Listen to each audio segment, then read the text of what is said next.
The silence in the police station was deafening as my brother Marcus slowly turned around to face the man he had just handcuffed and thrown into a holding cell. The color drained from his face as he read the business card that had just been handed to him by the district attorney, who had rushed into the precinct with a look of pure panic. Before we jump back in, tell us where you're tuning in from. And if this story touches you, make sure you're subscribed, because tomorrow I've saved something extra special for you. Commissioner Daniel Hayes, Chicago Police Department, Marcus read aloud, his voice barely above a whisper.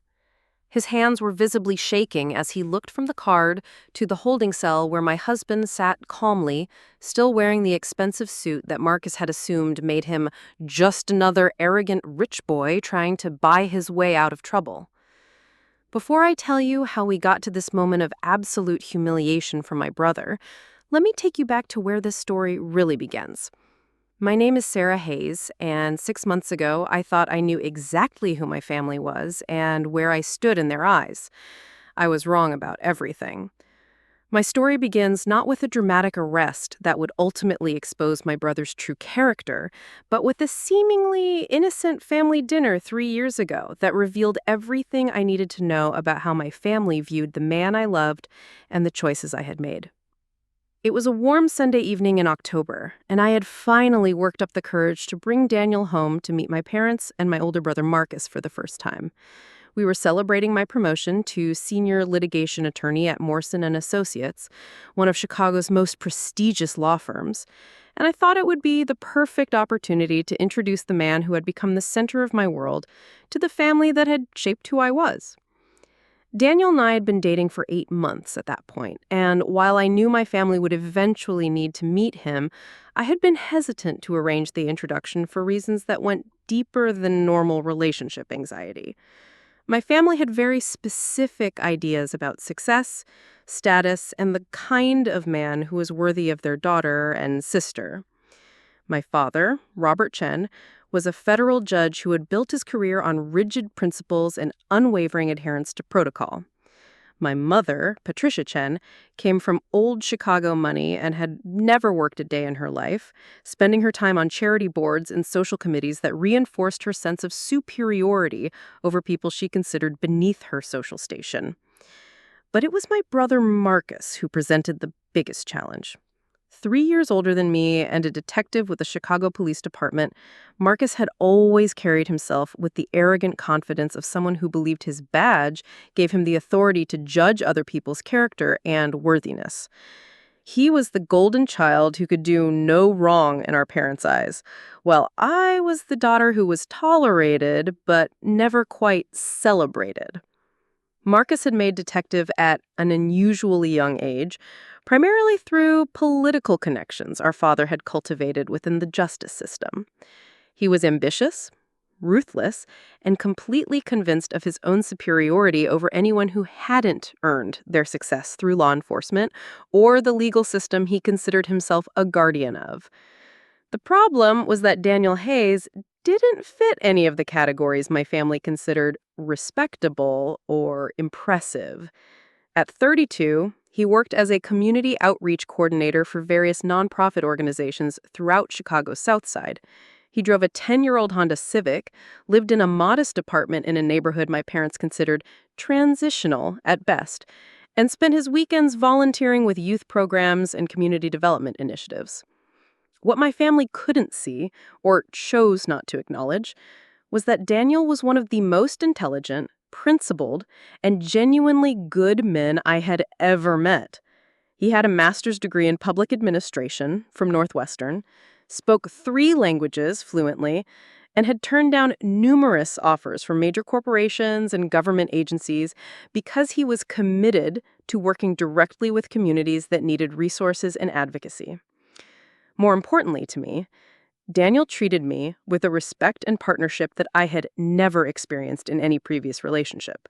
He celebrated my professional achievements without feeling threatened by my success. He encouraged my ambitions and supported my career goals in ways that made me feel truly seen and valued as an equal partner. But I knew that none of these qualities would impress my family, who measured a man's worth primarily by his income, his professional status, and the ability to provide the kind of lifestyle they considered appropriate for someone with my education and background. The dinner was held at my parents' house in Lincoln Park, an imposing Victorian mansion that had been in my mother's family for 3 generations. The dining room was set with the formal china that only appeared for special occasions, and my mother had prepared her usual elaborate meal designed to demonstrate both her sophistication and her expectations for how important family events should be conducted. Daniel arrived precisely on time, wearing his best suit and carrying flowers for my mother and a bottle of wine that he had carefully selected based on research he had done about my father's preferences. His nervousness was evident, but he handled himself with the quiet dignity that had first attracted me to him. The interrogation began before we had even finished the salad course. "So, Daniel," my father said, his tone carrying the judicial authority he brought to every conversation, "Sarah tells us you work in community outreach. What exactly does that involve?" Daniel explained his work with patience and enthusiasm, describing the youth mentorship programs he had developed and the community development initiatives he had helped implement in neighborhoods throughout the South Side. He spoke about the challenges of connecting resources with needs, the importance of building trust with community leaders, and his vision for creating sustainable programs that could make long-term differences in people's lives. My parents listened with the polite attention they might give to someone describing an interesting hobby rather than a serious career, while Marcus openly scrolled through his phone with the dismissive arrogance of someone who considered the conversation beneath his interest. "That sounds very altruistic," my mother said when Daniel finished, her tone suggesting that altruism was a character flaw rather than a virtue. "But what are your long-term career goals? Surely you don't plan to work in nonprofits indefinitely." The question revealed everything about my family's values and assumptions.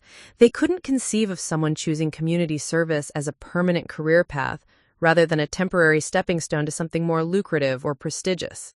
Daniel's response was measured and thoughtful.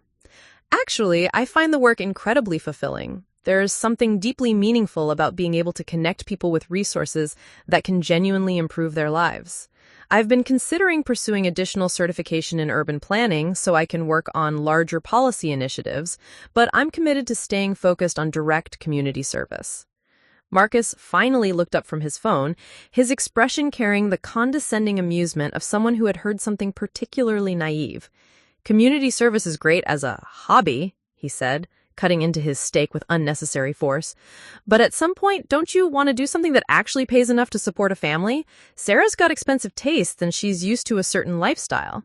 The comment was insulting on multiple levels, reducing both Daniel's career to a hobby and implying that I was some kind of gold digger who needed to be supported by a man rather than being capable of supporting myself. But what stung most was the casual way Marcus dismissed Daniel's work as less valuable than his own. "I think there are different ways to measure success," Daniel replied calmly, refusing to take the bait that Marcus was offering. "Financial security is important, but so is finding work that aligns with your values and makes a positive impact on your community."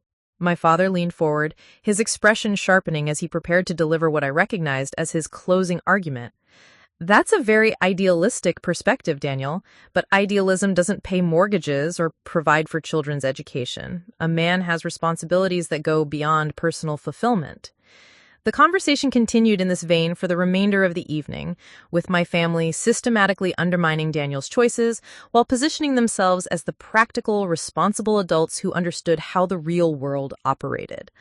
By the time we left, I was furious with all of them, but particularly with Marcus, who had spent the entire evening treating Daniel like a suspect he was interrogating, rather than a guest in our family's home.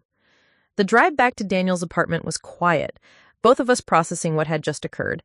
Finally, Daniel broke the silence with characteristic thoughtfulness. "Your family loves you very much," he said, his tone free of any bitterness despite the treatment he had received. "They're protective of you, and they want to make sure you're with someone who can provide security and stability. I understand their concerns, even if I don't agree with their assumptions about what constitutes success or worthiness." His grace in the face of their rudeness made me love him even more. But it also crystallized something that had been bothering me throughout the evening. My family hadn't just rejected Daniel, they had rejected my judgment, my values, and my ability to choose a partner who was right for me. Over the following weeks, the criticism continued through phone calls and family gatherings that became increasingly uncomfortable. Marcus was particularly relentless, making comments about Daniel's lack of ambition and suggesting that I was settling for someone who couldn't provide the kind of life I deserved. You're too smart and too successful to waste your life on someone who's content with mediocrity, he told me during a particularly heated conversation 6 months after that initial dinner. Mom and Dad are worried that you're making decisions based on emotion rather than practical considerations. The irony was that Marcus, despite his detective salary and his position within the police department, was living paycheck to paycheck due to his expensive tastes and poor financial management. He drove a BMW he couldn't afford, lived in a downtown condo that stretched his budget beyond reasonable limits, and frequently borrowed money from our parents to maintain the lifestyle he considered appropriate for someone of his status. Meanwhile, Daniel, despite his modest income, owned his apartment outright, had significant savings, and had built a network of professional relationships throughout Chicago that reflected the genuine respect people felt for his work and character. His words stung not just because they were cruel, but because they revealed how little my brother understood about either my values or my relationship with Daniel. He saw Daniel's commitment to community service as a character weakness rather than a strength, and he couldn't comprehend that I might value integrity and purpose over income and status. The wedding planning process became a series of battles over every detail, with my parents attempting to impose their vision of what a proper wedding should look like, while dismissing Daniel's family's traditions and preferences. Marcus appointed himself as an unofficial advisor, making suggestions about everything from the guest list to the venue, while consistently undermining Daniel's involvement in the planning process. But the most revealing incident occurred during our bachelor and bachelorette parties, when Marcus used his police connections to run a background check on Daniel without telling me. He presented the results to me the day before our wedding, convinced that he had uncovered something that would change my mind about marrying someone he considered unworthy of his sister. I had to make sure he was who he claimed to be, Marcus explained, showing me the clean background report as if it were evidence of wrongdoing rather than confirmation of Daniel's character. You can never be too careful about people who seem too good to be true. The violation of privacy was staggering, but what shocked me more was Marcus's complete inability to understand why his actions were inappropriate and offensive. In his mind, he was protecting his sister from a potentially dangerous stranger rather than investigating the man she had chosen to marry based on 2 years of close relationship and careful consideration. That night, as I sat in my apartment looking at the background check my brother had conducted on my fiancée, I made a decision that would prove crucial in the events that followed. I stopped sharing details about my life, my relationship, and my plans with my family. If they couldn't respect my choices or trust my judgment, then they didn't deserve access to information they would only use to create more conflict and drama.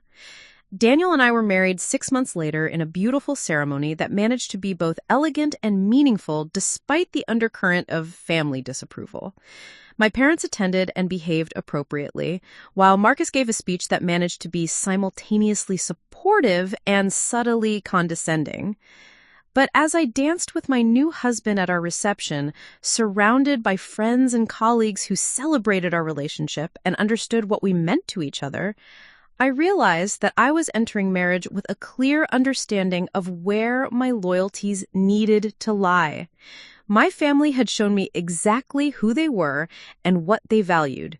Now it was time to build a life based on different principles, with a partner who shared my commitment to integrity, service, and genuine respect for other people's worth and dignity.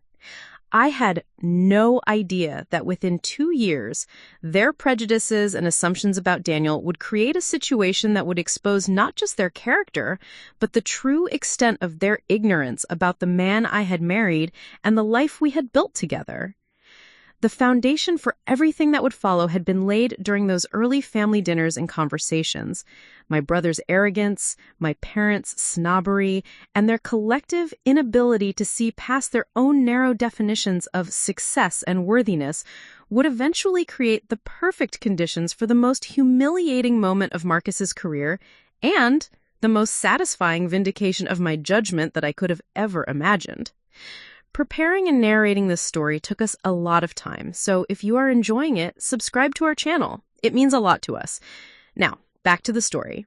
The first year of marriage brought changes that my family couldn't have anticipated and wouldn't have understood even if they had known about them. While they continued to view Daniel as an underachieving social worker who was holding me back professionally, the reality of our life together was far more complex and impressive than any of them could have imagined. 3 months after our wedding, Daniel received a phone call that would alter the trajectory of his career in ways that he couldn't discuss with anyone outside of a very small circle of people. The call came from Deputy Commissioner Angela Rodriguez from the Chicago Police Department, someone Daniel had worked with during his community outreach initiatives, but whose interest in his expertise went far beyond neighborhood development programs. "Daniel, I have a proposition that I think might interest you," she said during their private meeting at a downtown coffee shop that Daniel later described to me as surreal in its implications. "We've been watching your work with community organizations, particularly your success in building trust between residents and local institutions. The department has a special initiative that could benefit from your specific skill set." What Deputy Commissioner Rodriguez was describing was the Chicago Police Department's newly created Community Intelligence Division, a specialized unit designed to work undercover within various communities to identify and address systemic issues that traditional policing methods had been unable to solve effectively. The position she was offering Daniel was unlike anything in conventional law enforcement. He would maintain his cover as a community outreach coordinator while actually serving as a plainclothes investigator specializing in community integration and intelligence gathering. His work would involve identifying corruption within neighborhood organizations, tracking illegal activities that exploited community resources, and building relationships that could provide law enforcement with insights into problems that uniformed officers couldn't access. More importantly, the position came with a salary that was triple what he had been earning in traditional nonprofit work, along with benefits and security clearances that reflected the sensitive nature of his new responsibilities. But the most significant aspect of the job was the strict confidentiality requirements that meant Daniel couldn't discuss his real work with anyone who wasn't directly involved in the program. "This is a 5-year commitment," Deputy Commissioner Rodriguez explained during their second meeting, where Daniel was introduced to Lieutenant Colonel James Mitchell, who would become his direct supervisor. "Your cover identity must be maintained at all times, even with family members. The success of this program depends on absolute discretion and complete commitment to your undercover role." Daniel accepted the position after discussing it with me in the most general terms possible. I knew that he had received an opportunity to work on special projects that would allow him to have greater impact on community development initiatives, but I didn't understand the full scope of what he was actually doing until much later. What I did notice immediately was the subtle changes in our lifestyle and Daniel's level of confidence in professional settings. We were suddenly able to afford a beautiful apartment in Lincoln Park, just 6 blocks from my parents' house. And Daniel began displaying knowledge about law enforcement procedures and departmental politics that seemed inconsistent with his supposed role as a community coordinator. But the most significant change was in Daniel's physical presence and demeanor. The gentle, idealistic man my family had dismissed as weak and impractical began carrying himself with the quiet authority of someone who dealt with serious responsibilities and high-stakes decisions on a daily basis. During family dinners, which had become monthly obligations rather than pleasant social gatherings, I watched Daniel field my brother's condescending questions about his work with responses that were technically truthful, but revealed none of the complexity of what he was actually doing. "Still working with those community groups on the South Side?" Marcus would ask, his tone implying that Daniel was wasting his time and education on activities that real men would consider beneath their dignity. Yes, though the scope of the work has expanded significantly, Daniel would reply calmly. I'm working more directly with local leadership structures and spending more time on strategic planning initiatives. Marcus would nod dismissively, completely missing the fact that Daniel's strategic planning initiatives involved coordinating with federal agencies and developing intelligence networks that were helping to dismantle organized crime operations throughout Chicago's most challenging neighborhoods. My parents were equally oblivious to the reality of Daniel's work and responsibilities. When they asked about our improved living situation, Daniel would credit some consulting work I've been doing on urban development projects, which was technically accurate while revealing nothing about his actual role as a specialized law enforcement operative. The irony of the situation was profound. My family, particularly Marcus, continued to view Daniel as someone who lacked ambition and professional seriousness, while he was actually working at a level of responsibility and authority that exceeded anything Marcus had achieved in his conventional detective career. But Daniel's undercover role also meant that I was living with secrets I couldn't share with anyone, including my closest friends and colleagues. When people asked about Daniel's work or our financial situation, I had to provide the same vague explanations he did, maintaining a cover story that made him appear less successful and accomplished than he actually was. The psychological impact of the situation was more challenging than I had anticipated. At law firm social events, I found myself defending Daniel's career choices to colleagues who made the same assumptions my family did about his lack of ambition and professional achievement. I watched other attorneys' spouses discuss their partners' impressive careers, while I had to describe Daniel's work in terms that made it sound less significant and impactful than what he was really doing. But the most difficult aspect was watching my brother's increasing arrogance and condescension toward Daniel during family gatherings. Marcus had been promoted to senior detective and was working high-profile cases that he loved to discuss in detail, using his stories to highlight the contrast between his important, dangerous work and Daniel's supposedly mundane community service activities. We just wrapped up a major fraud investigation that's going to result in federal charges, Marcus would announce during dinner, his tone designed to emphasize the significance of his work compared to what he assumed Daniel was doing. It's the kind of case that requires real investigative skills and the ability to handle complex legal procedures.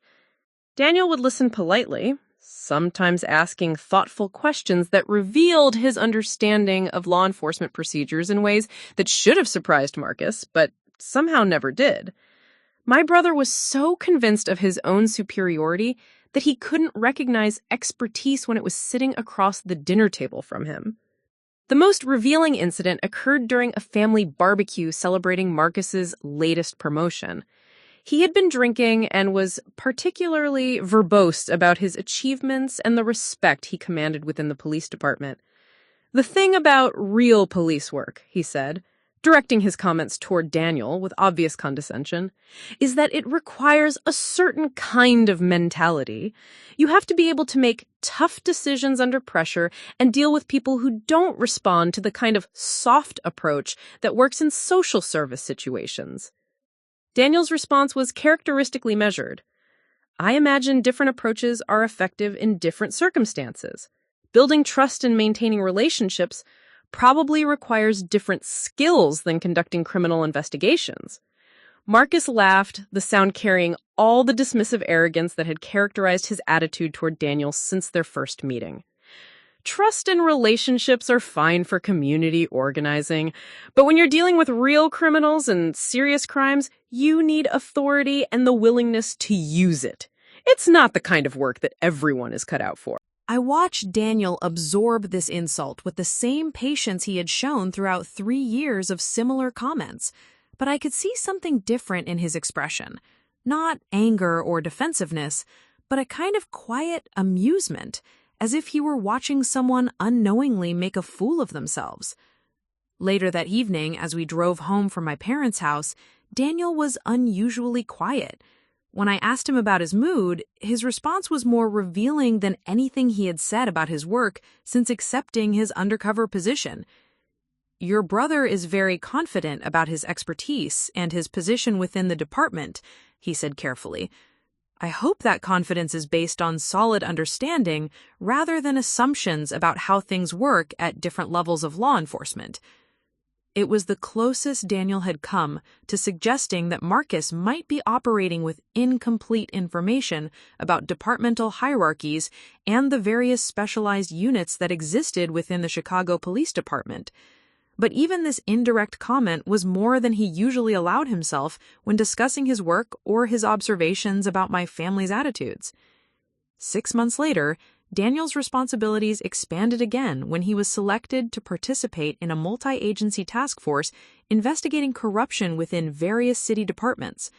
The task force was led directly by the commissioner's office and involved coordination with federal agencies, giving Daniel access to information and decision-making processes at the highest levels of Chicago law enforcement.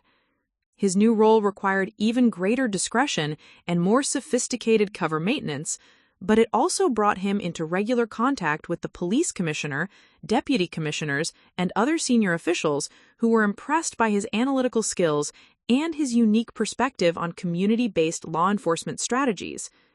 The commissioner has specifically requested that I brief him on some community intelligence initiatives, Daniel mentioned to me one evening, his tone casual, despite the significance of what he was describing. Apparently, my work has been generating some attention at senior levels. I was thrilled by his professional recognition, but also frustrated by my inability to share this news with anyone, particularly my family, who continued to view Daniel as someone whose career was stagnating due to lack of ambition and practical skills. The double life we were living became even more complex when Daniel began working on cases that intersected with my own legal practice. As a senior litigation attorney, I occasionally handled civil cases that involved issues Daniel was investigating from a law enforcement perspective. We had to be extremely careful to avoid conflicts of interest while maintaining the confidentiality of both our professional responsibilities. But these intersections also gave me greater insight into the scope and sophistication of Daniel's real work. When I saw references to community intelligence initiatives in legal documents, or heard colleagues discussing law enforcement strategies that sounded familiar from Daniel's careful comments about his projects, I began to understand that my husband was involved in work that was far more significant and complex than anything my family could have imagined. The most ironic aspect of our situation was that Daniel's success and growing influence within the law enforcement community made him exactly the kind of accomplished, authoritative professional that my family claimed to value. But they had no idea that the man they continued to dismiss as an underachieving idealist was actually building a career that would ultimately overshadow my brother's conventional detective work. As Daniel's second year in his undercover role progressed, I began to sense that significant changes were approaching. His meetings were becoming more frequent and more high-level, and he was spending increasing amounts of time at what he described as strategic planning sessions that required security clearances and confidentiality agreements. When I asked him about his future career plans, his response was carefully optimistic. I think there may be some interesting opportunities developing. The work I've been doing has been well received by senior leadership, and there's been some discussion about expanding my responsibilities in ways that could be very exciting. Little did I know that the interesting opportunities Daniel was referring to would soon place him in a position of authority that would completely transform the power dynamics between him and my family, particularly my arrogant brother who had spent 3 years treating him like a failure who wasn't worthy of respect or consideration. The stage was being set for a confrontation that would expose not just my family's prejudices, but their complete ignorance about the man they had dismissed and the career he had built while maintaining perfect cover as the underachieving community worker they believed he to be. The call came on a Tuesday morning in March, while I was reviewing case files in my office at Morrison & Associates. Daniel's voice carried an excitement I hadn't heard since our wedding day, though he was careful to keep his tone professional given the sensitive nature of what he was about to tell me. "Sarah, can you meet me for lunch today? Something significant has happened with my work situation, and I need to discuss it with you before I can move forward." When we met at our usual restaurant in the Loop, Daniel's entire demeanor had transformed. Gone was the careful restraint he had maintained for 2 years while working undercover. In its place was the confident bearing of someone who had just received news that would fundamentally change his professional trajectory.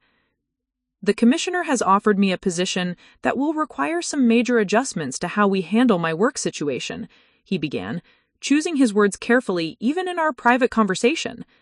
The undercover program I've been part of has been so successful that they want to transition me into a more visible leadership role. What Daniel was describing, though he couldn't use specific titles or details in a public restaurant, was his selection as the new Deputy Commissioner for Community Relations and Strategic Intelligence, a newly created position that would make him one of the 5 highest-ranking officials in the Chicago Police Department. The promotion was unprecedented for someone with Daniel's official background, but his success in the Community Intelligence Division had impressed senior leadership to the point where Commissioner Patricia Williams herself had recommended him for accelerated advancement through the ranks. The position comes with significant public visibility, Daniel continued, his expression mixing excitement with concern about how this change would affect our carefully maintained cover story. I'll be attending public events, giving press conferences, and working directly with city officials and community leaders in ways that will make it impossible to maintain my current professional anonymity. The implications were staggering. Within 6 months, Daniel would be officially sworn in as Deputy Commissioner Hayes, a transformation that would shock not just my family but everyone who had known him as a community outreach coordinator working for modest nonprofit organizations. But the most immediate challenge was preparing for the transition period, during which Daniel would need to complete intensive training at the FBI Academy in Quantico, Virginia, followed by specialized courses in police administration and crisis management at Northwestern Center for Public Safety. I'll be away for 4 months total, Daniel explained. The official story will be that I've been accepted into an advanced certification program for urban planning and community development. When I return, we'll need to gradually introduce the idea that I've received opportunities for career advancement that weren't previously available. The secrecy requirements meant that I would be spending the next 4 months maintaining our cover story while Daniel underwent training that would prepare him for responsibilities that exceeded anything my brother had ever dreamed of achieving in his law enforcement career. During Daniel's absence, family dinners became exercises in creative fiction. When my parents asked about his extended absence, I explained that he had been selected for a competitive fellowship program that combined graduate-level coursework with hands-on experience in urban development projects. Marcus's response was predictably dismissive. 4 months of academic training? That sounds like the kind of thing people do when they're trying to avoid real work. I hope he's not spending your money on some overpriced certificate program that won't actually improve his job prospects. The irony was so profound that I had to excuse myself from the dinner table to avoid laughing inappropriately. While Marcus was criticizing Daniel's avoidance of real work, my husband was actually undergoing some of the most rigorous law enforcement training available in the United States, preparing for a position that would make him Marcus's superior several times over in the departmental hierarchy. But maintaining the secret was becoming increasingly difficult as I watched my family's condescension toward Daniel intensify during his absence. Without his calming presence to moderate their comments, my parents and brother felt free to express their true opinions about my marriage and the choices I had made. I hope this fellowship program helps Daniel figure out what he actually wants to do with his life, my mother said during a particularly uncomfortable family gathering. It's not healthy for a marriage when one partner is still trying to find themselves professionally while the other is building a serious career. My father was more direct in his criticism. Sarah, you're 31 years old and at a crucial point in your legal career. You need a partner who can support your ambitions rather than someone who's still experimenting with different paths. Daniel seems like a nice young man, but nice isn't enough when you're talking about building a life together. The most painful conversations were the ones where Marcus positioned himself as my protective older brother, concerned about my future and willing to speak difficult truths that others might avoid. "I love you, Sarah, and that's why I have to say this," he told me during a private conversation after one of our family dinners. "Daniel isn't the right match for you professionally or personally. You're outgrowing him, and it's going to become more obvious as your career advances, and his stays stuck in community service work that doesn't pay enough to support the lifestyle you deserve." His confidence in his assessment was complete and unshakable. Marcus genuinely believed that his experience as a police detective gave him superior insight into character assessment and professional potential. The idea that he might be completely wrong about Daniel's capabilities and career trajectory was literally inconceivable to him. But perhaps the most revealing conversation occurred when Marcus suggested that I should consider whether my marriage was limiting my social and professional opportunities within Chicago's legal community. He said, "Partners at major law firms pay attention to these things. When they're making decisions about advancement and partnership track positions, they consider whether someone's personal life reflects the kind of stability and success that represents the firm well. Being married to someone who works in nonprofits and lives in a basic apartment doesn't send the right message about your ambitions or your judgment." The assumption that Daniel and I still lived in a basic apartment revealed how little attention my family actually paid to our real circumstances. We had been living in our Lincoln Park apartment for over a year, but my family's preconceptions about Daniel's earning potential had prevented them from recognizing the obvious improvements in our lifestyle. More importantly, Marcus's comments about law firm partnership decisions revealed his complete ignorance about how elite legal practices actually operated. Partners at firms like Morrison and Associates were far more impressed by character, integrity, and community connections than by superficial indicators of wealth or status. During Daniel's training period, I began documenting these conversations in a journal, partly to process my frustration with my family's attitudes, but also because I sensed that their prejudices and assumptions were building towards some kind of confrontation that would eventually expose the reality they'd been blind to for 3 years. The first hint of the dramatic changes approaching came when Daniel called me from Quantico during his final week of FBI training. His voice carried an excitement and confidence that reflected not just his professional advancement, but his anticipation of finally being able to reveal the truth about his work and capabilities. "The commissioner wants to schedule a public announcement ceremony for the new deputy commissioner positions," he told me. "It's going to be a major media event with city officials, police leadership, and community representatives. She specifically requested that spouses be included in the ceremony, both for the photo opportunities and because she wants to emphasize the family commitment required for senior law enforcement positions." The ceremony was scheduled for the first Friday in June, which would give Daniel 2 weeks after his return from training to prepare for his public debut as Deputy Commissioner Hayes. But more significantly, it would provide the perfect opportunity to introduce my family to the reality of Daniel's career and position within Chicago's law enforcement hierarchy. "I want to invite your parents and Marcus to the ceremony," Daniel said, his tone mixing excitement with a hint of mischievous satisfaction. "I think it's time they understood what I actually do for a living and how the past 3 years have prepared me for this opportunity."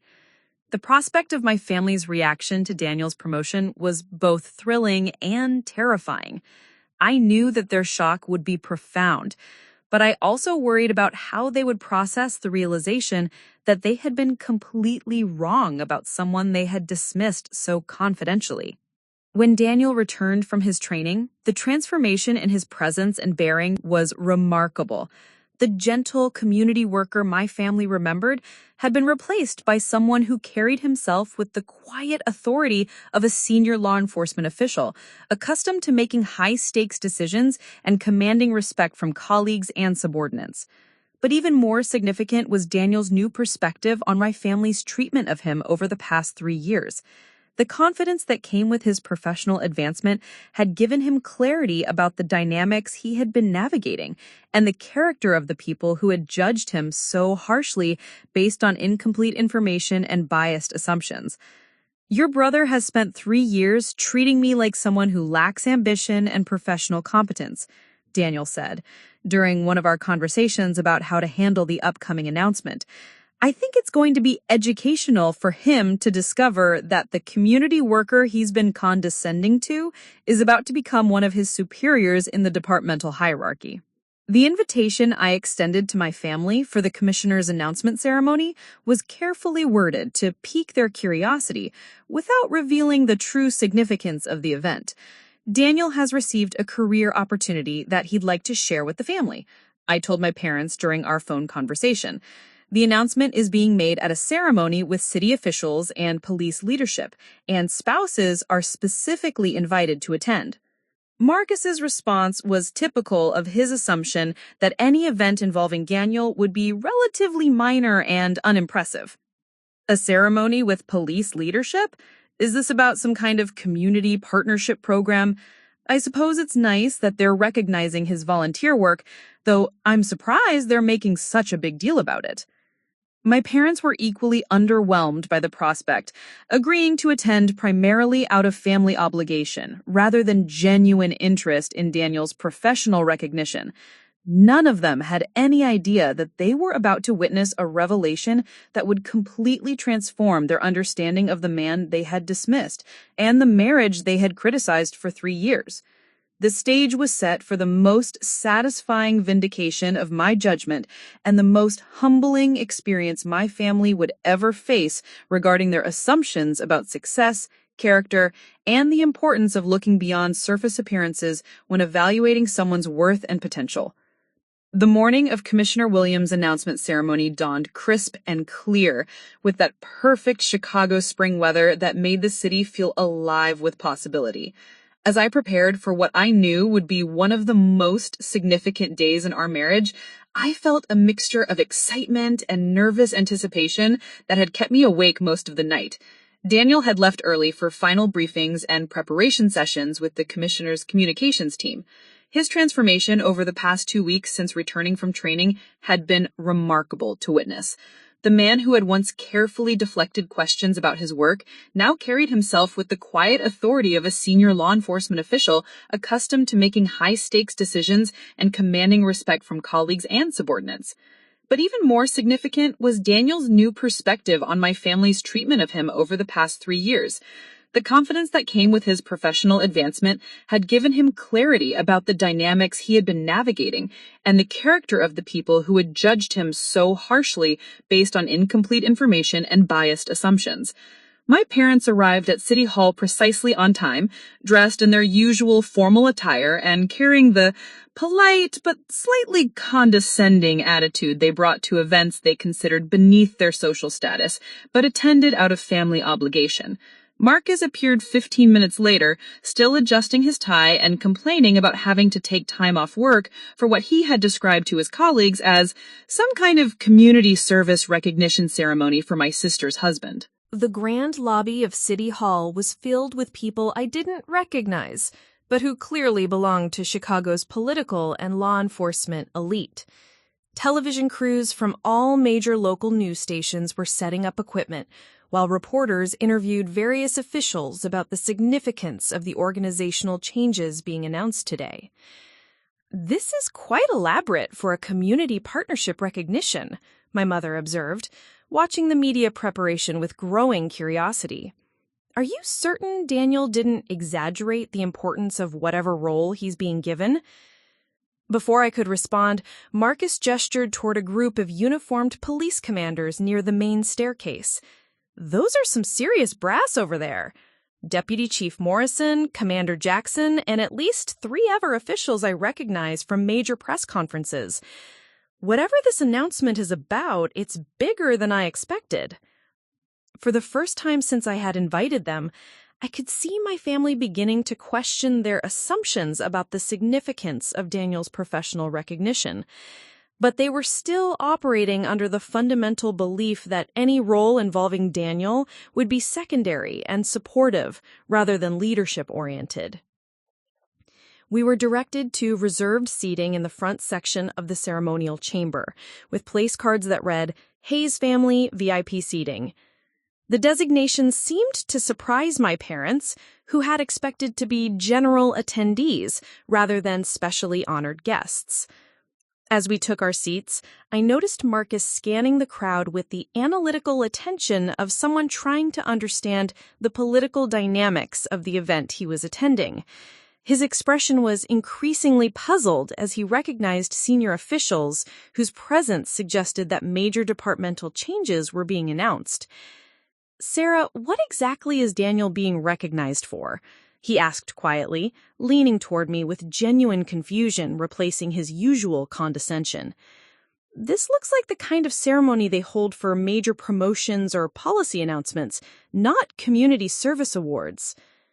I smiled mysteriously. Daniel asked me to let the announcement speak for itself. He wanted it to be a surprise for everyone.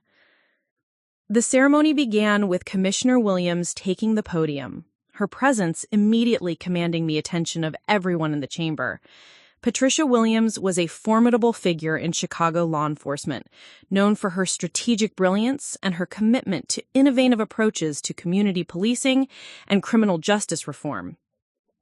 "Ladies and gentlemen, thank you for joining us today for an announcement that represents a significant evolution in how the Chicago Police Department approaches community engagement and strategic intelligence operations."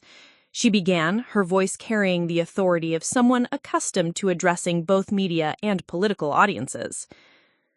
I watched my family's faces as Commissioner Williams outlined the success of the Community Intelligence Division and the innovative approaches that had been developed to bridge traditional law enforcement methods with community-based problem-solving.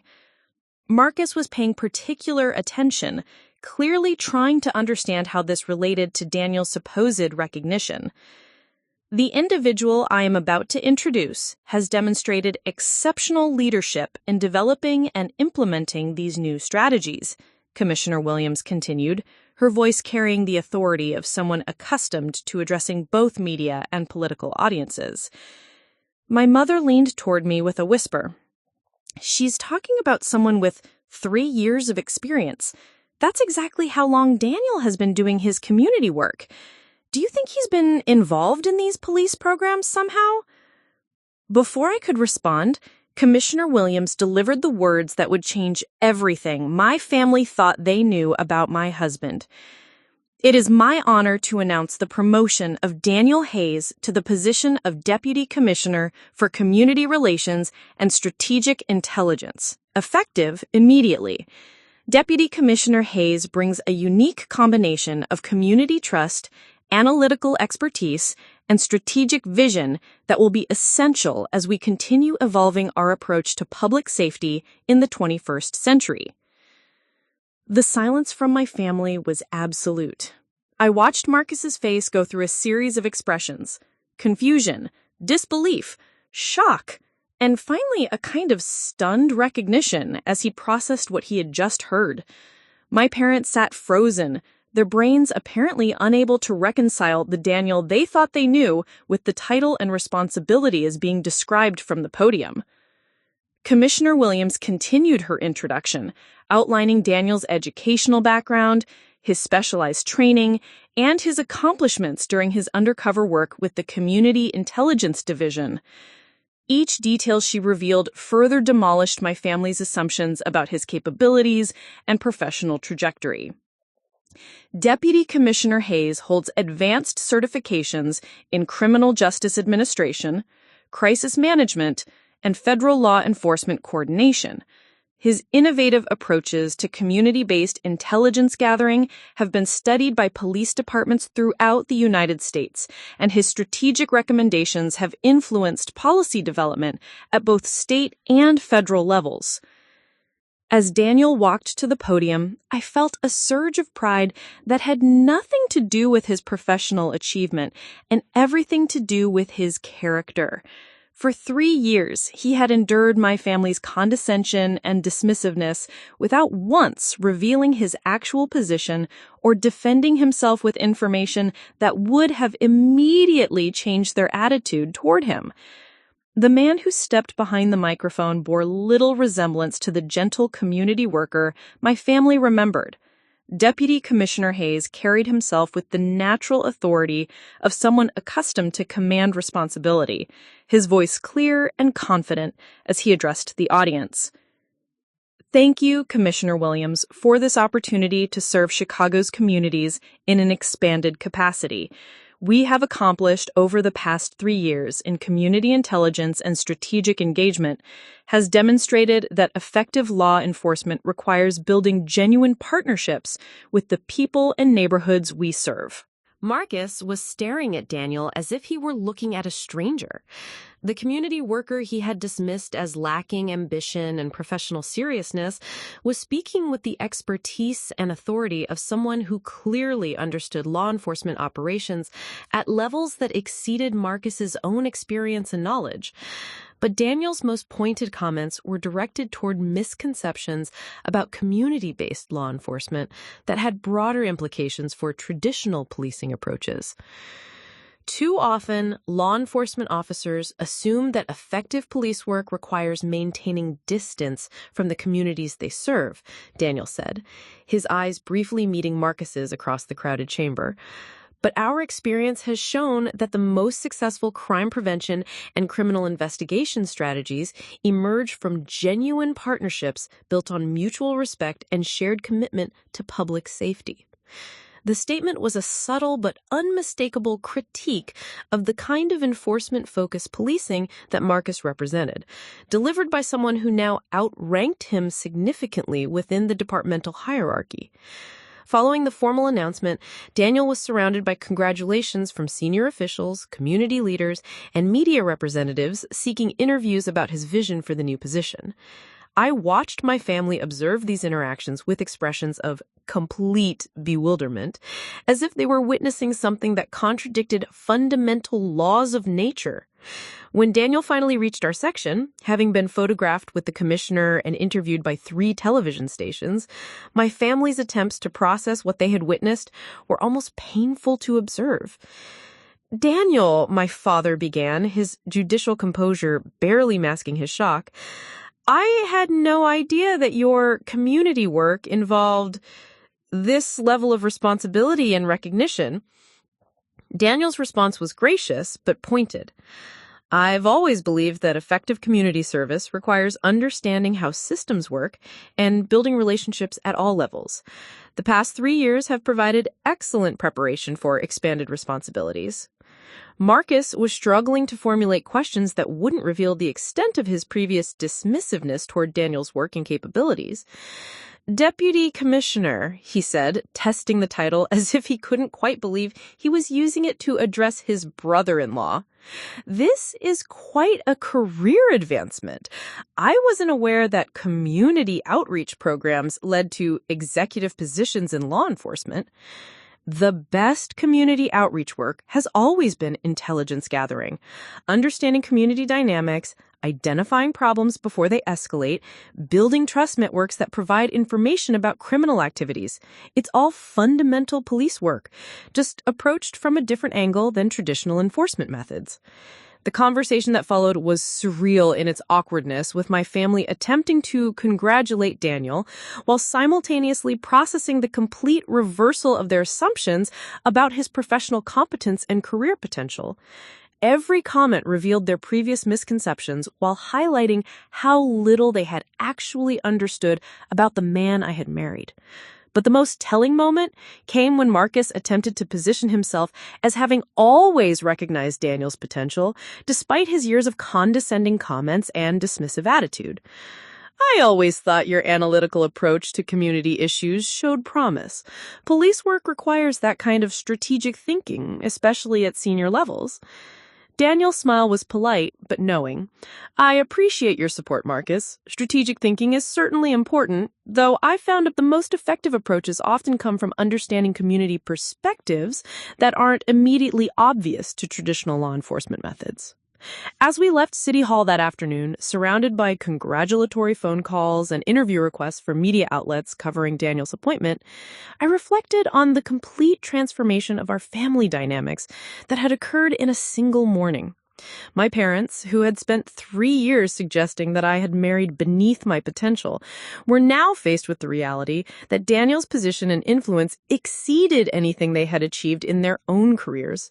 Marcus, who had positioned himself as the family's law enforcement expert, was now the younger brother-in-law of someone who outranked him significantly within his own profession. But perhaps most importantly, Daniel had demonstrated a level of character and integrity that went far beyond professional achievement. His grace in dealing with my family's shocked congratulations, his refusal to humiliate them despite their years of disrespect, showed exactly why Commissioner Williams had chosen him for leadership responsibilities that required both strategic brilliance and ethical integrity. The revelation ceremony had shattered my family's illusions, but it had also set the stage for even more dramatic confrontations that would further expose the gap between their assumptions about authority and competence and the reality of Daniel's position in Chicago's law enforcement hierarchy. The weeks following Daniel's public appointment as deputy commissioner brought changes to our family dynamics that were both predictable and deeply revealing about the character of the people I had grown up with. Rather than genuine reflection on their years of condescending treatment, my family's response to Daniel's promotion was a masterclass in psychological self-preservation and willful blindness. The first sign that nothing fundamental had changed came during our family dinner 2 weeks after the ceremony. Instead of acknowledging their previous misjudgment, my parents and Marcus had apparently convinced themselves that Daniel's success was somehow a validation of their concerns, rather than a refutation of them. Well, it's certainly good to see that Daniel has finally found a career path with real advancement potential. I always said he needed to be more ambitious about his professional development. The rewriting of history was so blatant that I nearly choked on my wine. My mother, who had spent 3 years suggesting that Daniel lacked the drive and capability for serious career advancement, was now claiming credit for encouraging his ambition.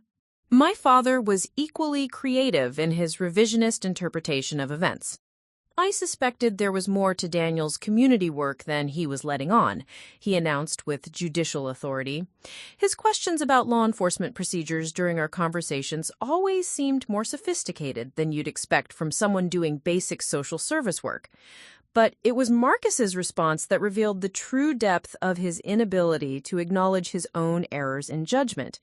Rather than recognizing that he had completely misunderstood Daniel's capabilities and position, my brother had decided that Daniel's promotion was somehow an indictment of the police department's standards rather than evidence of Daniel's exceptional qualifications.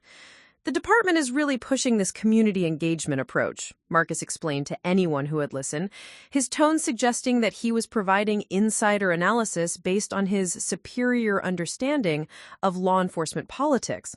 They're promoting people with civilian backgrounds to appeal to political pressure about police reform. It's more about public relations than actual police work. The condescension was breathtaking in its persistence.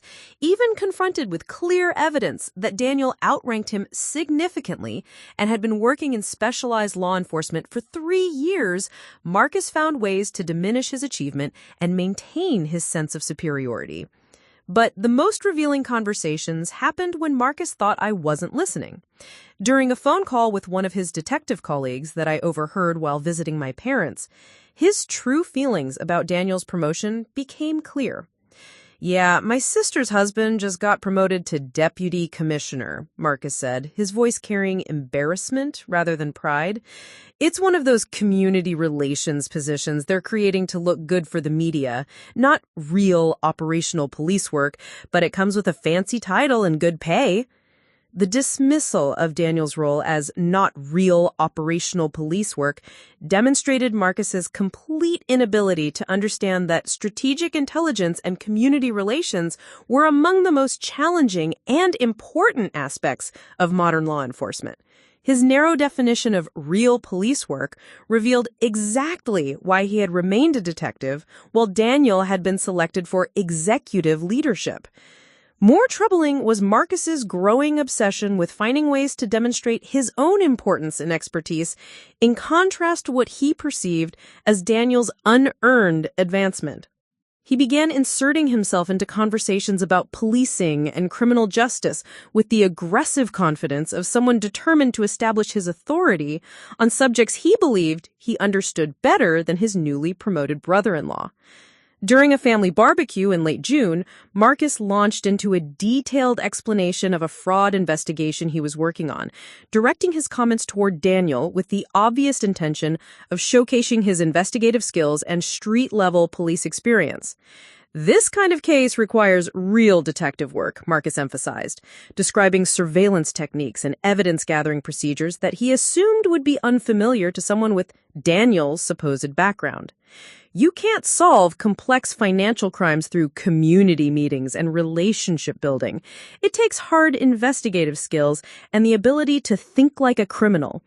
Daniel listened politely, occasionally asking questions that demonstrated his understanding of investigative procedures at levels that should have surprised Marcus, but somehow didn't.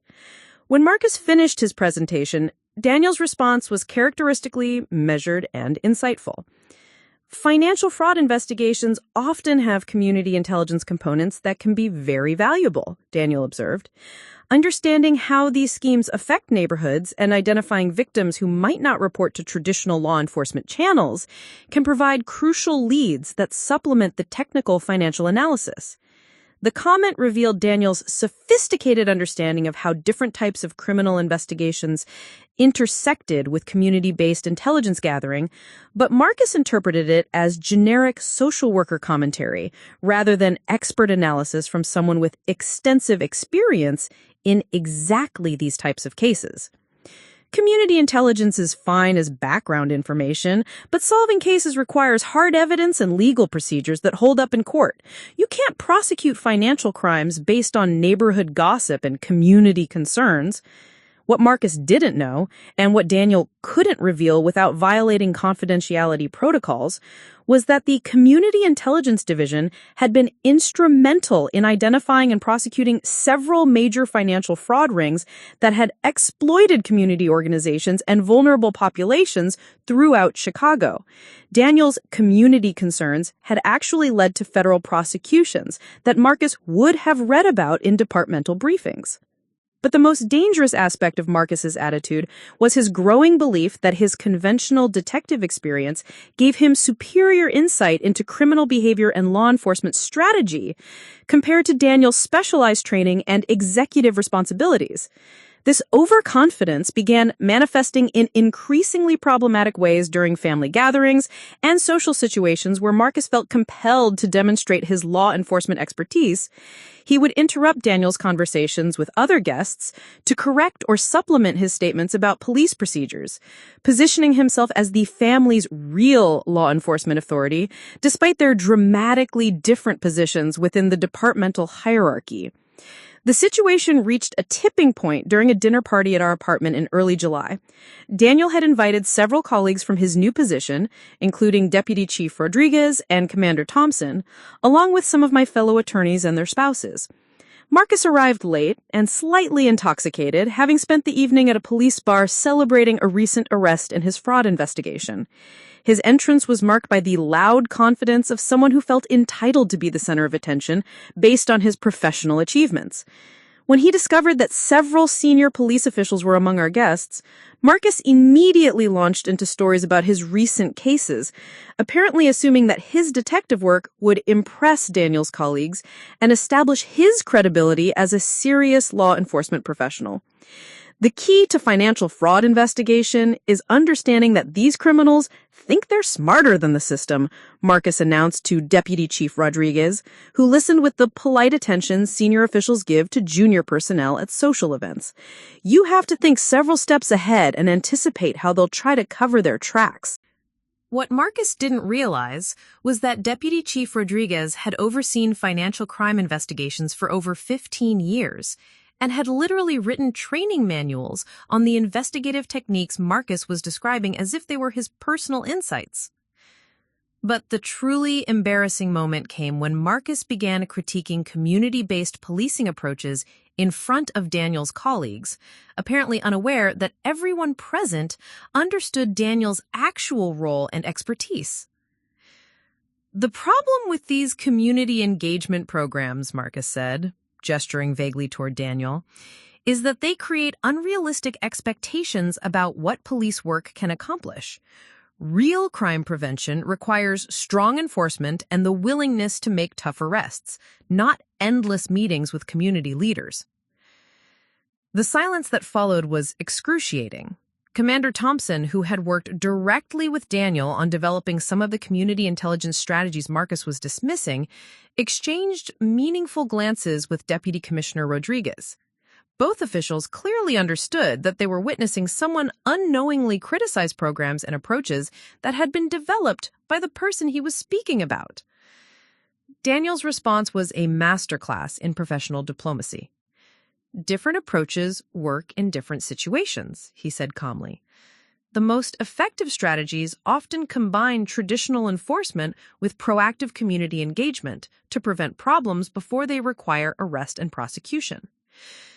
But Marcus, emboldened by what he interpreted as support for his position, doubled down on his criticism of community-based approaches to law enforcement. Prevention is fine in theory, but criminals don't respond to social worker techniques, he said, with the confident dismissiveness that had characterized his attitude toward Daniel for 4 years. When someone is committing fraud or dealing drugs, you need officers who are willing to make arrests and build cases that prosecutors can win in court. Commander Thompson finally spoke, his voice carrying the quiet authority of someone addressing a subordinate who had crossed professional boundaries.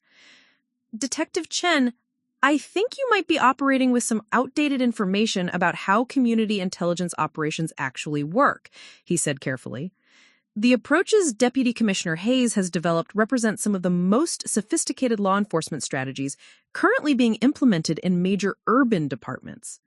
The correction was gentle, but unmistakable, and it had the effect of making Marcus realize for the first time that his criticism of community policing had been directed toward programs that Daniel had actually created and implemented. The rest of the evening was marked by Marcus's increasingly desperate attempts to recover from his professional embarrassment, while simultaneously processing the reality that Daniel's colleagues viewed him as an expert, rather than as someone who had lucked into an administrative position. But even this direct exposure to Daniel's professional standing and the respect he commanded from senior law enforcement officials wasn't enough to fundamentally change Marcus's attitude. Instead of recognizing his errors in judgment, my brother seemed to become more determined to find ways to assert his superiority and demonstrate that his conventional detective experience was more valuable than Daniel's specialized expertise. The stage was being set for a confrontation that would expose not just Marcus's professional arrogance, but his fundamental misunderstanding of his own position within the law enforcement hierarchy, and his relationship to the man he had spent 4 years treating as an inferior who didn't deserve respect or consideration.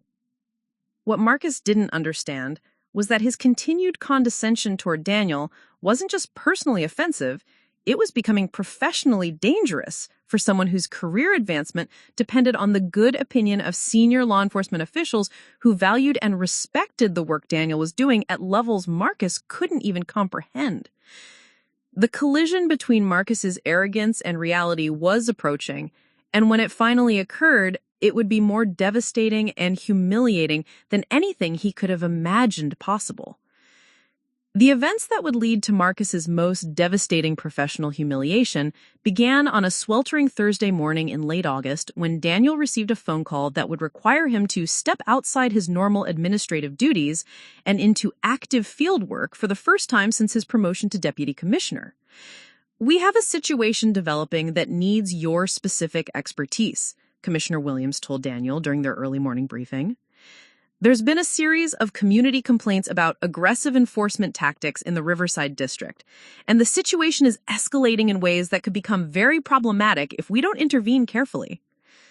The Riverside District was one of Chicago's most challenging neighborhoods, where economic pressures and historical tensions between residents and police had created an environment of mutual suspicion and frequent confrontation.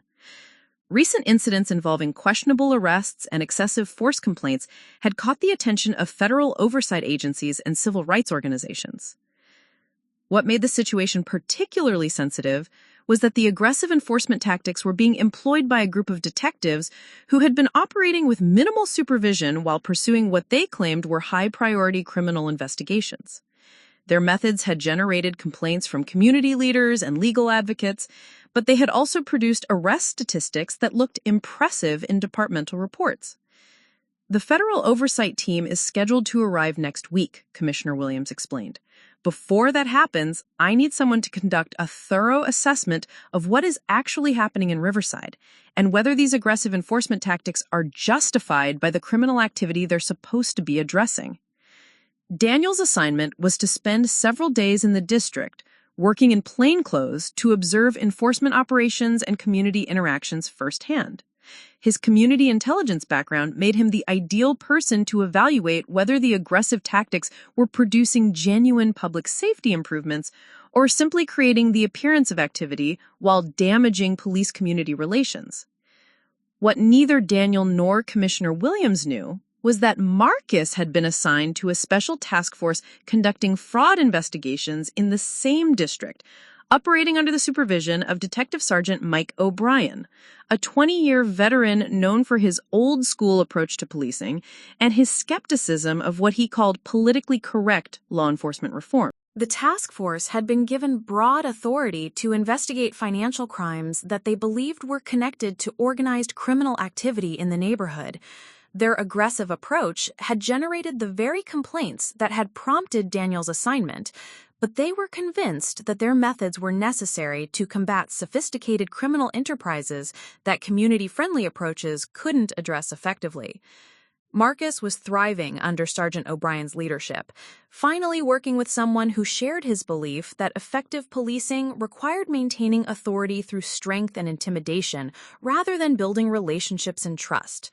The assignment had reinforced all of his prejudices about law enforcement and community relations.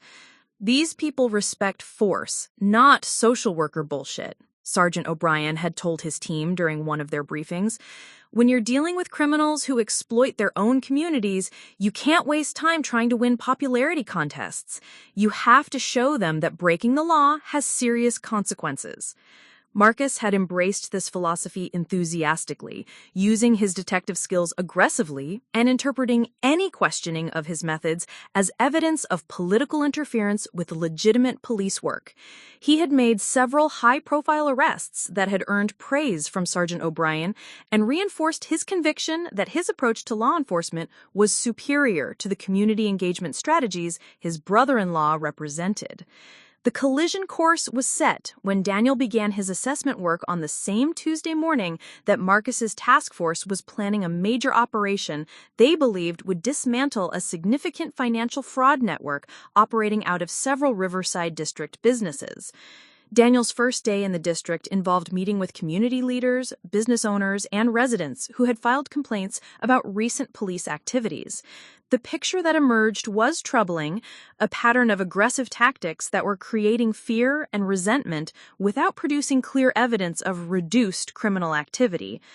They come in like we're enemy territory, explained Maria Santos, who owned a small restaurant that had been subjected to multiple unannounced visits from plainclothes detectives. They ask questions like everyone is automatically suspicious, and they treat any hesitation to answer as evidence of criminal activity. It's destroying the trust we've been trying to build with law enforcement. Similar stories emerged from other business owners and community leaders, describing encounters with detectives who seemed more interested in demonstrating authority than gathering information or building cases that could lead to successful prosecutions. The aggressive approach was generating arrests, but many of the cases were falling apart in court due to procedural violations and insufficient evidence. What concerned Daniel most was that the complaints weren't coming from criminals or people trying to avoid legitimate law enforcement. They were coming from exactly the kind of community stakeholders who typically provided the most valuable assistance in identifying and addressing genuine criminal activity. By Wednesday afternoon, Daniel had identified specific incidents and patterns that would need to be addressed in his report to Commissioner Williams. But he had also recognized that the enforcement tactics being used in Riverside represented exactly the kind of approach that made effective community policing impossible. That evening, as Daniel prepared for another day of fieldwork, he received a call from Deputy Chief Rodriguez with information that would make his assignment even more complicated. Daniel, you should know that there's a task force operating in your assessment area that's planning some kind of major operation for tomorrow. I don't have details about their specific targets, but they're using aggressive investigative tactics that might be connected to the complaints you're evaluating. The warning was both helpful and concerning. If the task force operation went badly, it could undermine any progress Daniel might make in rebuilding community trust and cooperation with law enforcement. But if he tried to interfere with an ongoing investigation without proper authorization, he could create jurisdictional conflicts that would complicate his own assignment. Daniel decided to spend Thursday morning conducting final interviews with community members before observing any law enforcement activities that might occur later in the day. His goal was to gather complete information about community concerns before witnessing whatever enforcement actions were planned. Meanwhile, Marcus was preparing for what he considered the most important operation of his career. Sergeant O'Brien had identified what they believed was a sophisticated money laundering scheme involving several local businesses, and they planned to execute simultaneous raids that would demonstrate the effectiveness of aggressive investigative techniques. This is going to show everyone that real police work gets results, Marcus told his partner as they prepared their equipment for the day's operations. While the department wastes time on community meetings and sensitivity training, we're actually putting criminals behind bars. The irony was that Marcus had no idea his brother-in-law was in the same neighborhood, documenting exactly the kind of enforcement problems that his task force's aggressive tactics were creating. The two men were working toward completely different goals while operating in the same small area, with neither knowing about the other's assignment or presence. Daniel spent Thursday morning in a coffee shop near the center of Riverside's business district, conducting final interviews with community leaders and reviewing his notes from 3 days of assessment work. His findings were troubling, but clear. The aggressive enforcement tactics were undermining community cooperation and creating the kind of adversarial relationship between police and residents that made effective crime prevention impossible. Around noon, he decided to walk through the commercial area to observe normal community activities before writing his preliminary report. His plainclothes and unmarked vehicle allowed him to blend in with the neighborhood activity while getting a first-hand sense of how the recent enforcement actions had affected the community atmosphere. What Daniel observed was a neighborhood where people seemed nervous and suspicious, constantly watching for police activity and hurrying through interactions that should have been relaxed and normal. The psychological impact of aggressive enforcement was evident in every conversation and transaction he witnessed. But at approximately 12:45 p.m., Daniel's assessment work was interrupted by the sound of shouting and commotion from the direction of Santos Restaurant, the small business where he had conducted one of his most productive interviews with community leaders. As he approached the disturbance, Daniel could see plainclothes detectives surrounding the restaurant while uniformed officers directed traffic away from the area. The operation was clearly part of the task force activities Deputy Chief Rodriguez had warned him about. What Daniel couldn't see from his position across the street was that Marcus was leading the restaurant search, convinced that Maria Santos was involved in the money laundering scheme they had been investigating.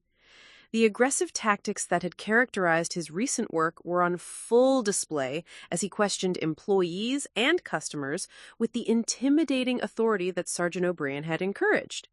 Daniel's training and instincts told him that he should identify himself to the supervising officer and explain his presence in the area, but he also recognized that his assessment work required observing enforcement activities without interfering or revealing his official position.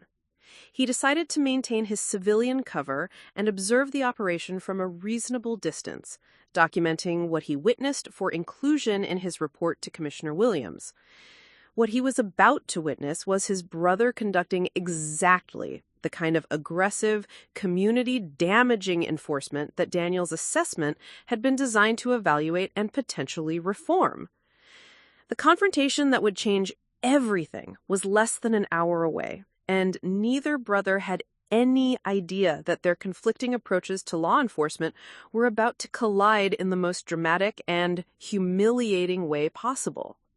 The perfect storm was gathering, with Marcus's arrogance and aggressive tactics about to meet Daniel's authority and commitment to professional law enforcement standards in a confrontation that would expose not just their different philosophies, but the vast difference in their actual positions within Chicago's police hierarchy.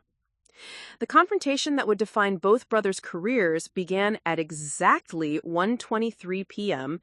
when Daniel decided he needed to intervene in what was clearly becoming an excessive use of force situation at Santos Restaurant. From his observation point across the street, he could see that the task force operation was escalating beyond reasonable investigative procedures into something that resembled intimidation more than legitimate law enforcement. Marcus had been inside the restaurant for over 30 minutes, and Daniel could hear raised voices and what sounded like furniture being moved aggressively. Several customers had been detained on the sidewalk, including an elderly man who appeared to be having difficulty breathing in the August heat while handcuffed and forced to stand in direct sunlight. Daniel's training and his responsibility as a senior law enforcement official required him to ensure that police operations in his assessment area were conducted according to proper procedures and constitutional standards. The scene he was witnessing suggested serious violations of both departmental protocols and citizen civil rights. As he crossed the street toward the restaurant, Daniel was mentally preparing to identify himself to the supervising officer and inquire about the legal basis for the detention of multiple individuals who appeared to be customers rather than suspects. His approach was calm and professional, consistent with his role as deputy commissioner conducting official oversight.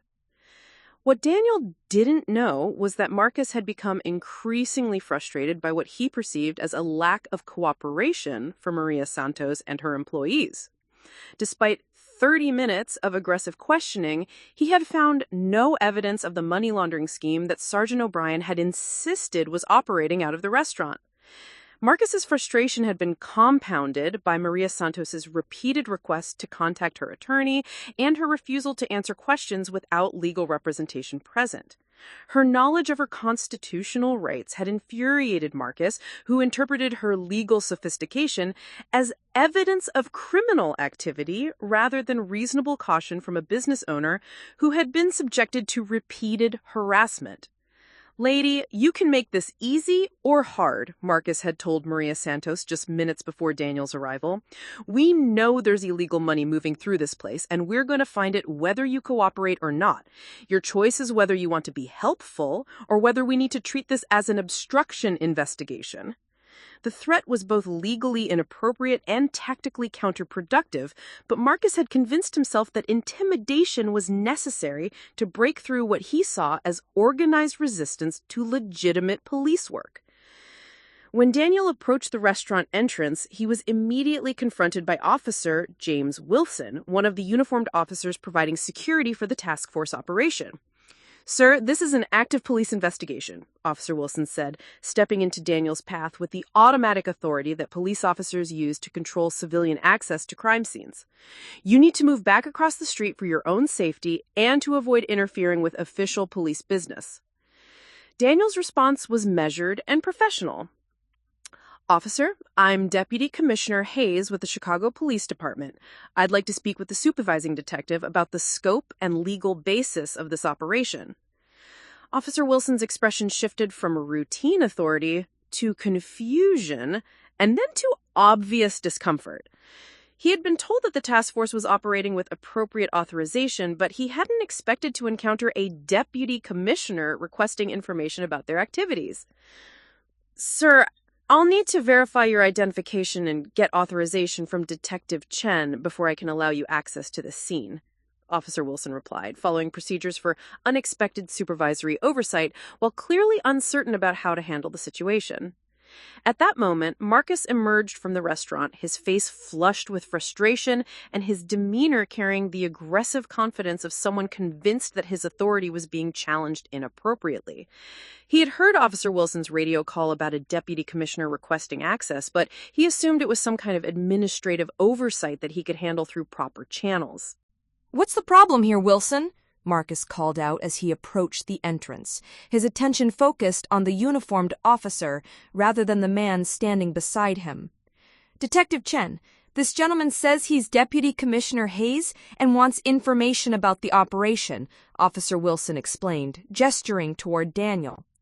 Daniel turned toward Daniel for the first time, and the recognition that spread across his face was immediately followed by an expression of disbelief, anger, and professional outrage that bordered on the irrational. "What the hell are you doing here, Marcus?" demanded, his voice carrying none of the respect that department protocol required when addressing a superior officer. "This is an active criminal investigation, and civilian interference could compromise months of work." The fact that Marcus had immediately categorized Daniel as a civilian rather than acknowledging his law enforcement position revealed the depth of his psychological inability to accept Daniel's authority and expertise. Daniel's response remained calm and official. "Detective Chen, I'm conducting an assessment of enforcement activities in this district on behalf of Commissioner Williams. I need to understand the legal basis for this operation and the justification for the detention of multiple individuals who appear to be customers rather than suspects." But Marcus had moved beyond rational professional discussion into the kind of emotional reaction that destroys careers and creates disciplinary incidents that generate federal oversight and media scrutiny. "Assessment? You think you can walk onto my crime scene and start questioning my investigation because they gave you some fancy administrative title? This is real police work, not community relations PR bullshit." Officer Wilson and the other uniformed officers present were watching this exchange with growing alarm, clearly recognizing that Detective Chen was addressing a senior official in ways that violated every protocol of professional conduct and chain of command respect. Daniel made one final attempt to de-escalate the situation professionally. "Detective Chen, I understand you're focused on your investigation, but I have official oversight responsibilities that require me to ensure all enforcement activities in this district comply with departmental standards and constitutional requirements." Marcus's response crossed every line of professional conduct and legal authority. "Constitutional requirements? You are going to lecture me about police procedures? You've been doing this job for 5 minutes, and you think your political appointment gives you the authority to interfere with detectives who actually know how to catch criminals?" What happened next would become the subject of internal affairs investigations, federal civil rights reviews, and disciplinary proceedings that would effectively end Marcus's law enforcement career. "Sir, I'm placing you under arrest for interference with a police investigation and obstruction of justice," Marcus announced, pulling out his handcuffs with the aggressive confidence of someone convinced that his authority was being challenged by someone with no legitimate power to question his actions. The silence that followed this announcement was absolute. Every officer present understood that they were witnessing something unprecedented and catastrophic. A detective attempting to arrest a deputy commissioner who is conducting official oversight duties authorized by the commissioner herself. Daniel remained calm even as Marcus approached with handcuffs. "Detective Chen, I strongly advise you to contact your supervisor before taking any action that could result in serious disciplinary consequences. I am here on official business, authorized by Commissioner Williams." But Marcus was beyond rational consideration of consequences or chain of command protocols. "I don't care who authorized what. You're interfering with a legitimate criminal investigation, and that's a felony regardless of what title they gave you." As Marcus placed the handcuffs on Daniel's wrists, Officer Wilson was already on his radio requesting immediate supervisory response to what he was describing as an unprecedented situation requiring command-level intervention. The crowd of detained customers and neighborhood residents who had gathered to observe the restaurant operation watched in stunned silence as a plainclothes detective arrested someone who had been attempting to inquire about their treatment and the legal basis for their detention. Marcus's sense of triumph was evident as he guided the handcuffed Daniel toward the police vehicle. "You can explain your interference to the prosecutor," he said with the satisfied authority of someone who believed he had just demonstrated the consequences of challenging legitimate police authority. But the radio traffic that was beginning to explode across police frequencies throughout the district told a very different story. Officer Wilson's request for supervisory response had triggered a cascade of communications that would bring not just Marcus's immediate supervisor, but Deputy Chief Rodriguez, Commissioner Williams, and federal oversight officials to the scene within minutes. As Daniel sat calmly in the back of the police vehicle, his professional demeanor unchanged despite the handcuffs and the humiliation of public arrest, he was mentally documenting everything he had witnessed for the report that would now include not just assessment findings, but a first-hand account of the kind of rogue enforcement behavior that had prompted his assignment to the district. Marcus, meanwhile, was experiencing the final moments of professional confidence he would ever enjoy as a Chicago police detective. Within 15 minutes, his world would collapse as completely and dramatically as Daniel's had been transformed by his promotion 6 months earlier. The radio call that would begin Marcus's downfall came at exactly 1:47 p.m., just 24 minutes after he had handcuffed the deputy commissioner for community relations and strategic intelligence. "Detective Chen, this is Sergeant O'Brien. I need you to respond immediately. We have multiple command-level officials en route to your location, and I need to understand what the hell is happening down there." But it was too late for explanations or damage control. The wheels of departmental discipline and federal oversight were already in motion, triggered by Marcus's decision to arrest the one person in Chicago law enforcement who had both the authority and the evidence to expose everything that had gone wrong with the Riverside District enforcement operations. The next few minutes would bring revelations that would destroy Marcus's career while simultaneously vindicating every community complaint that Daniel had been sent to investigate. The arrests that Marcus thought would demonstrate his authority would instead expose his incompetence, his misconduct, and his fundamental misunderstanding of his place within the law enforcement hierarchy he claimed to represent.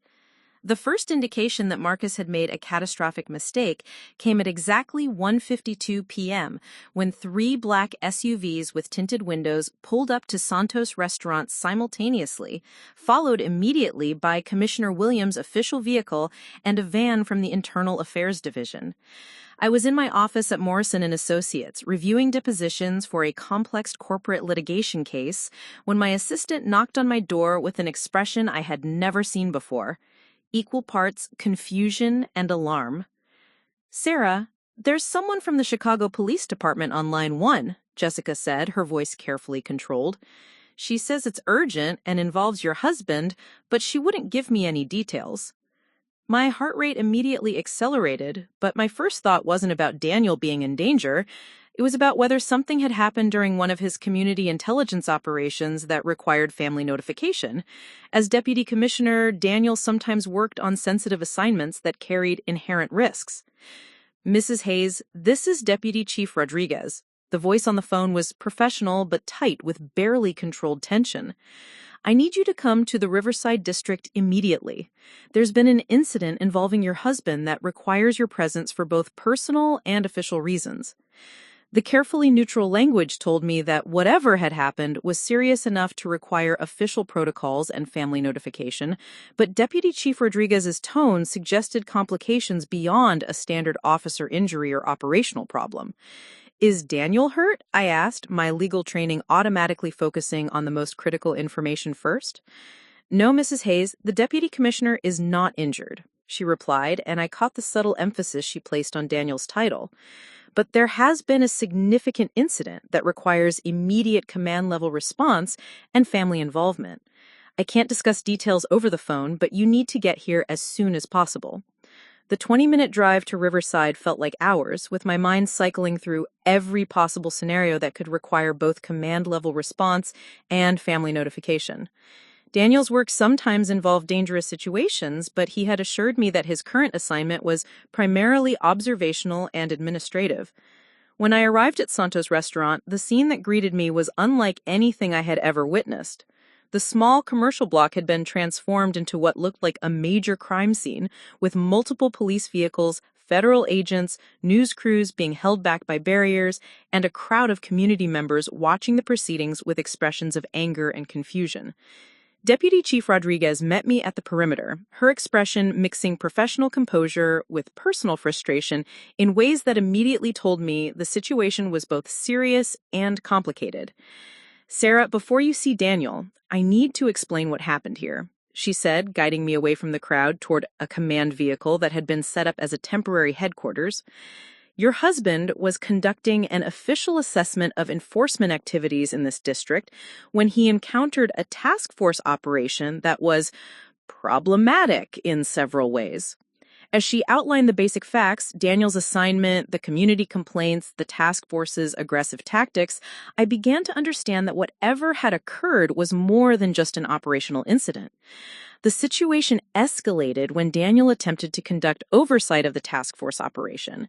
Deputy Chief Rodriguez continued, her voice becoming more tense.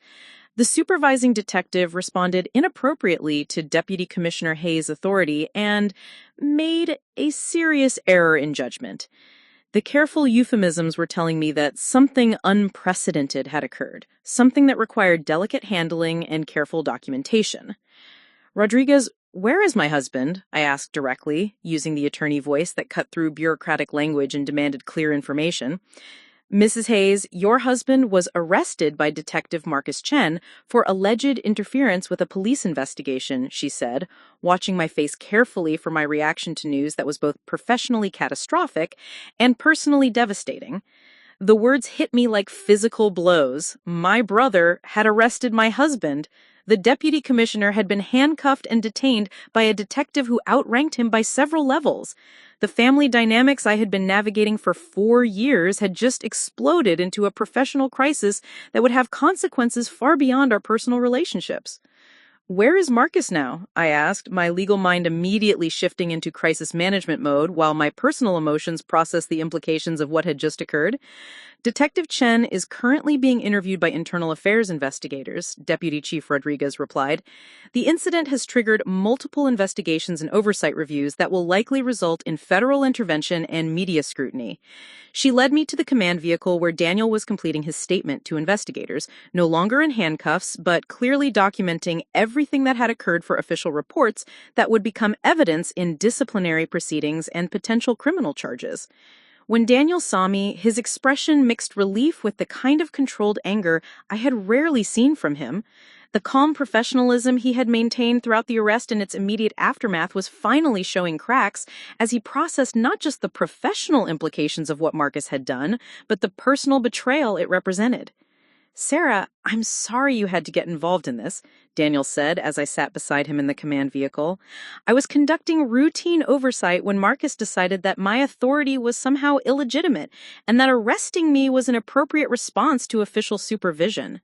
The clinical language he was using told me that Daniel was operating in full professional mode, documenting and analyzing the incident for official purposes while carefully controlling his emotional response to being publicly humiliated and arrested by my brother.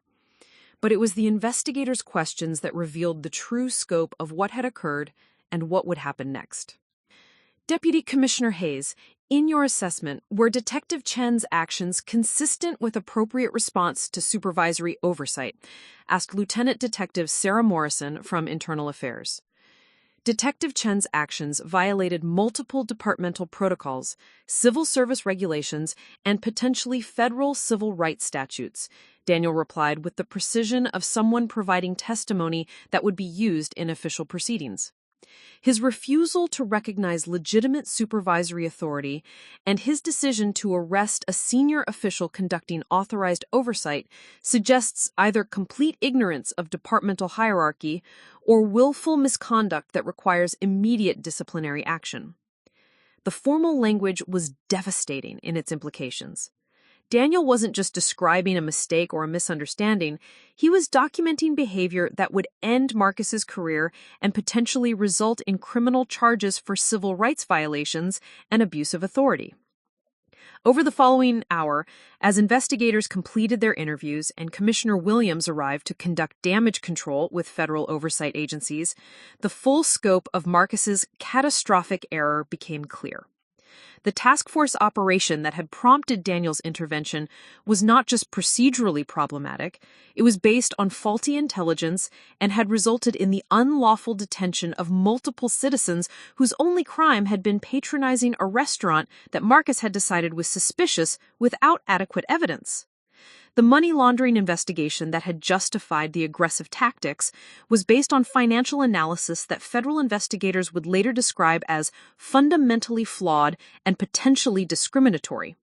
The evidence Marcus thought he was protecting by arresting Daniel was actually evidence of his own misconduct and poor judgment. But perhaps most damaging was the discovery that Marcus had been operating with minimal supervision while conducting enforcement actions that violated community agreements and departmental policies designed to prevent exactly the kind of aggressive policing that had prompted Daniel's assessment assignment. Commissioner Williams's conversation with me later that afternoon was both official and personal, reflecting her role as Daniel's supervisor and her understanding of the family dynamics that had contributed to the crisis. Sarah, I want you to understand that the department will be conducting a thorough investigation of not just this incident, but the entire task force operation that led to it, she told me as we sat in her temporary command post. What your brother did today wasn't just a career-ending mistake. It was exactly the kind of rogue behavior that undermines community trust and creates federal oversight situations. The implications were staggering. Marcus's arrest of Daniel would become a case study in police misconduct, a media story about abuse of authority, and evidence in federal civil rights investigations that would scrutinize the Chicago Police Department's training and supervision practices. But perhaps most damaging was the discovery that Marcus had been operating with minimal supervision while conducting enforcement actions that violated community agreements and departmental policies designed to prevent exactly the kind of aggressive policing that had prompted Daniel's assessment assignment. Commissioner Williams's conversation with me later that afternoon was both official and personal, reflecting her role as Daniel's supervisor and her understanding of the family dynamics that had contributed to the crisis. Sarah, I want you to understand that the department will be conducting a thorough investigation of not just this incident, but the entire task force operation that led to it, she told me as we sat in her temporary command post. What your brother did today wasn't just a career-ending mistake, it was exactly the kind of rogue behavior that undermines community trust and creates federal oversight situations. The implications were staggering. Marcus's arrest of Daniel would become a case study in police misconduct, a media story about abuse of authority, and evidence in federal civil rights investigations that would scrutinize the Chicago Police Department's training and supervision practices. But for me, the professional consequences were secondary to the personal devastation of watching my family's prejudices and Marcus's arrogance destroy any possibility of future relationships or reconciliation. The final conversation I had with Marcus took place 3 days later when he was released on administrative leave pending the completion of multiple investigations. He called me from our parents' house, where he had retreated to process the complete collapse of his career and professional identity. Sarah, you have to understand that I was protecting a legitimate investigation. I didn't know Daniel was there on official business. I thought he was interfering as a civilian. The explanation revealed that even after 3 days of investigative interviews and legal consultations, Marcus still didn't understand that his fundamental problem wasn't procedural. It was his complete inability to recognize Daniel's authority and expertise, even when directly confronted with evidence of both. Daniel identified himself as deputy commissioner conducting official oversight. I replied, my voice carrying 4 years of accumulated frustration with his willful blindness. Your response wasn't about protecting an investigation. It was about refusing to accept that the man you've spent 4 years treating like a failure actually outranks you significantly in the job you think defines your worth as a person. The silence that followed was the sound of someone finally confronting the reality they had spent years avoiding. 6 months later, Marcus's termination from the Chicago Police Department was finalized, following investigations that found evidence of systematic misconduct, abuse of authority, and violations of federal civil rights statutes. The criminal charges were ultimately dropped in exchange for his resignation and agreement to never work in law enforcement again. Daniel's career, meanwhile, continued to advance. His handling of the Riverside District crisis and his professional response to Marcus's misconduct earned recognition from federal oversight agencies and civil rights organizations. Within a year, he was being recruited for positions with the FBI and Department of Justice. But perhaps most satisfying was the transformation in how my parents treated both Daniel and our marriage. The public nature of Marcus's misconduct and Daniel's professional vindication had forced them to confront the reality of their judgment and values in ways that private family conversations never could have achieved. "We owe you both an apology," my father said during our first family dinner after Marcus's termination. "Our assumptions about success and character were not just wrong, they were destructive to our relationships and harmful to our family." My mother was equally direct in her acknowledgement. "Daniel, we failed to see your character and capabilities because we were measuring you against narrow criteria that had nothing to do with your actual worth or potential. We're sorry for the disrespect we showed you and the doubts we created about Sarah's judgment." The apologies were meaningful, but they also came too late to repair the damage that had been done to family relationships and trust. As I sit here now, 2 years after the day my brother arrested my husband, I reflect on how completely the power dynamics and assumptions that once defined our family have been transformed. The brother who once positioned himself as the family's authority on law enforcement and professional success is now working security at a suburban shopping mall, while the man he arrested for interfering with police work is being considered for appointment as a federal law enforcement official. The story of how Marcus's arrogance led to his complete professional and personal humiliation has become a cautionary tale within law enforcement communities about the dangers of ignoring chain of command, refusing to acknowledge expertise, and allowing personal prejudices to override professional judgment. But for me, the most important lesson isn't about career advancement or professional vindication. It's about the importance of building relationships based on character and integrity, rather than assumptions about status and success. Daniel never needed my family's approval or recognition to be the exceptional man I married. Their inability to see his worth said nothing about him and everything about the limitations of their vision and values. Sometimes the most powerful revenge isn't destroying your critics. It's succeeding so completely that they have to ask for permission to participate in the world you've built through your own excellence and integrity. And sometimes, the people who dismiss you as unworthy of respect are the same people who end up learning that they never understood what true authority and capability actually look like. Up next, you've got 2 more standout stories right on your screen. If this one hits the mark, you won't want to pass these up. Just click and check them out. And don't forget to like, subscribe, and turn on the notification bell so you don't miss any upload from us.